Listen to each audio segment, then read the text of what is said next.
भ्रष्टाचाराचं कुराण असून दवाखान्याच्या जागी साडीचं दुकान आहे असा गंभीर आरोप भाजपचे आमदार निरंजन डावखरेंनी केलाय।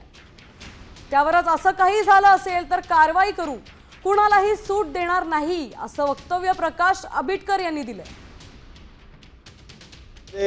जो हा आपला दवाखाना क्लिनिक होता त्याच्यामध्ये माझा प्रश्न आहे की तो दवाखाना जो ठाण्यामधला आपल्याला बंद आढळला का, त्या तिकडे साडीचं दुकान होतं का, हा माझा प्रश्न एक।